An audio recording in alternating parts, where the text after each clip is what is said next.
প্ৰিয় অনুগীসকল, মোৰ চেনেলটোলৈ আপোনালোকক স্বাগতম জনাইছোঁ। অসম চৰকাৰৰ কৰ্মচাৰীসকলে যদি মুখ্যমন্ত্ৰী লোকসেৱা আৰোগ্য যোজনা যি MMLSAY স্কিমটো আছে তাৰ আণ্ডাৰত যদি আপোনালোকে যি মেডিকেলৰ ট্ৰিটমেণ্টৰ খৰচসমূহ হৈছে সেইখিনি যদি ৰিম্বাৰ্চমেণ্ট কৰিব বিচাৰিছে, এতিয়া ৰিম্বাৰ্চমেণ্ট কৰাৰ সময়ত বহুত ইম্পৰ্টেণ্ট ডকুমেণ্ট দৰকাৰ হয়।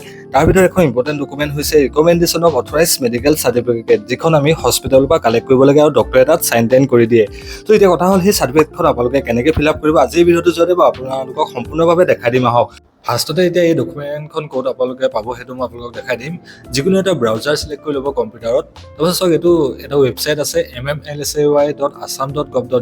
এইটোত আপোনালোকে লগ ইন কৰিব পান কাৰ্ড আৰু মোবাইল নাম্বাৰটো দি। তাৰপিছত চাওক, ওপৰতে এটা অপশ্যন দেখিবলৈ পাব ফ্ৰিকুৱেণ্টলি আস্কড কুৱেশ্যন FAQ। FAQত যদি আপোনালোকে মন কৰে ইয়াত সকলো ডকুমেণ্টবোৰ দি থোৱা আছে, আপোনালোকে ইয়াৰ পৰা ডাউনলোড কৰি ল'ব পাৰে। তলে যদি আপোনালোকে মন কৰে চাওক, এখন ৰিকমেণ্ডেশ্যন দিছেনে, ইয়াতে ডাউনলোড অপশ্যনটো আছে, তাতে আপোনালোকে ক্লিক কৰি এই ডকুমেণ্টখন ডাউনলোড কৰি ল'ব। দিছেনে ডকুমেণ্টখন ডাউনলোড হৈ গ'ল। এতিয়া মই গোটেই ডকুমেণ্টখন কেনেকৈ ফিল আপ কৰিব লাগে আপোনালোকক দেখাই দিম। তাৰ আমি ডকুমেণ্টখন অ'পেন কৰি লওঁ। এতিয়া চাওক, ইয়াত দিয়া আছে recommendation of authorised medical attendant, মানে ডক্টৰজনৰ পৰা এখন চাইন কৰি আনিব লাগিব। আৰু ইয়াত দিয়া আছে তলত ইন হস্পিটেল বেড। এতিয়া কথা হ'ল, যিখন হস্পিটেলত আপোনালোকে ট্ৰিটমেণ্ট কৰিছিলে সেই হস্পিটেলখনৰ পৰাই এই ডকুমেণ্টখন ডক্টৰৰ পৰা চাইন কৰি আনিব লাগিব আৰু তেখেতে চিল মাৰি দিব হস্পিটেলত, ঠিক আছে। এতিয়া চাওক, ইয়াত লিখা আছে recommendation of authorised medical attendance certificate.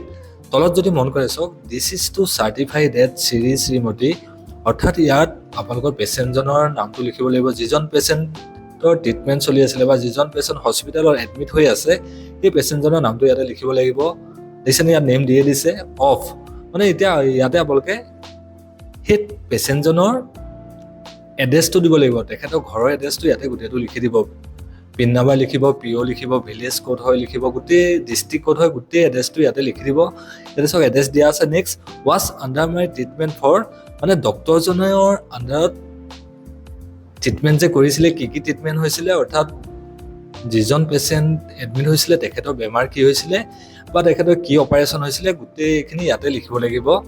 তাৰপিছত ডিজিজ আৰু এনমেল দিছেনে, ইয়াতে সেইটো লিখিব লাগিব। ফৰ দ্য পিৰিয়ড অফ, কোনদিনাৰ পৰা কোনদিনালৈকে সেই পেচেণ্টজন সেইজন ডক্টৰৰ আণ্ডাৰ ট্ৰিটমেণ্ট চলিছে সেইটো লিখিব লাগিব। প্ৰথমে ইয়াতে ফ্ৰম ডেটটো লিখিব, কোনদিনাখন আপোনালোকে সেই ডক্টৰজনক দেখাইছিলে বা কোনদিনাখন আপোনালোকে OPDত দেখাইছিলে বা আপোনালোকে যদি হস্পিটেলত এডমিট কৰাইছিলে, কোনদিনাখন সেই ডক্টৰজনক প্ৰথম দিনাখনৰ ডেটটো ইয়াতে লিখিব লাগিব। আৰু কোনদিনাখন আপোনালোক ডিছচাৰ্জ হৈছিলে বা লাষ্ট আপোনালোকে সেই ডক্টৰজনক কেতিয়া দেখাইছিলে বা কোনটো ডেটলৈকে সেই ডক্টৰজনৰ আণ্ডাৰ ট্ৰিটমেণ্ট চলি আছিলে সেই ডেটটো ইয়াতে লিখিব লাগিব। তো নেক্সট যদি তললৈ মন কৰে ইয়াতে চাওক, এতিয়া চিগনেচাৰ ইন ফুল আছে, মানে অৰ্থাৎ ডক্টৰজনৰ ইয়াতে চিগনেচাৰ লাগিব, ফুল চিগনেচাৰ লাগিব। আৰু নেম, ডক্টৰজনৰ ইয়াতে নাম লাগিব। আৰু এইটো ডেজিগনেশ্যনটো লিখিব লাগিব, সেই ডক্টৰজনৰ ডেজিগনেশ্যনটো কি হয় ইয়াতে লিখিব লাগিব। আৰু ইয়াতে যিটো তেওঁ চিল থাকে, চিলটো তেওঁ ইয়াতে মাৰি দিব। অৰ্থাৎ এই ডকুমেণ্টখন আপোনালোকে হস্পিটেলৰ পৰা কালেক্ট কৰিব লাগিব আৰু হস্পিটেলৰ বেডত লাগিব। চ' ইয়াতে লিখা আছে দিছেনে ইন হস্পিটেল বেড। অৰ্থাৎ কিছুমান হস্পিটেলত আপোনালোকৰ ৰিম্বাৰ্চমেণ্টৰ অফিচ থাকে, সেই অফিচটোলৈ গ'লে যদি আপোনালোকে কয় যে মোক এইখন ডকুমেণ্ট লাগে, তেওঁলোকে এইখন কিবা এটা ফিজ ল'ব পাৰে, এইখন ডকুমেণ্ট তেওঁলোকে বনাই দিব অফিচটোৰ পৰা।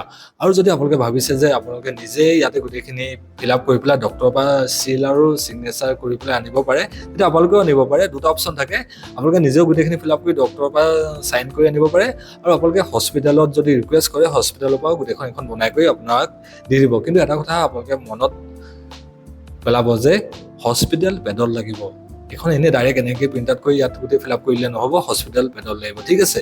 ত' মই অলৰেডি এই ডকুমেণ্টখন আপোনালোকক মোৰ ভিডিঅ' ডিছক্ৰিপশ্যনতো দি থ'ম, তাৰপৰা আপোনালোকে ডাউনলোড কৰি ল'ব পাৰিব।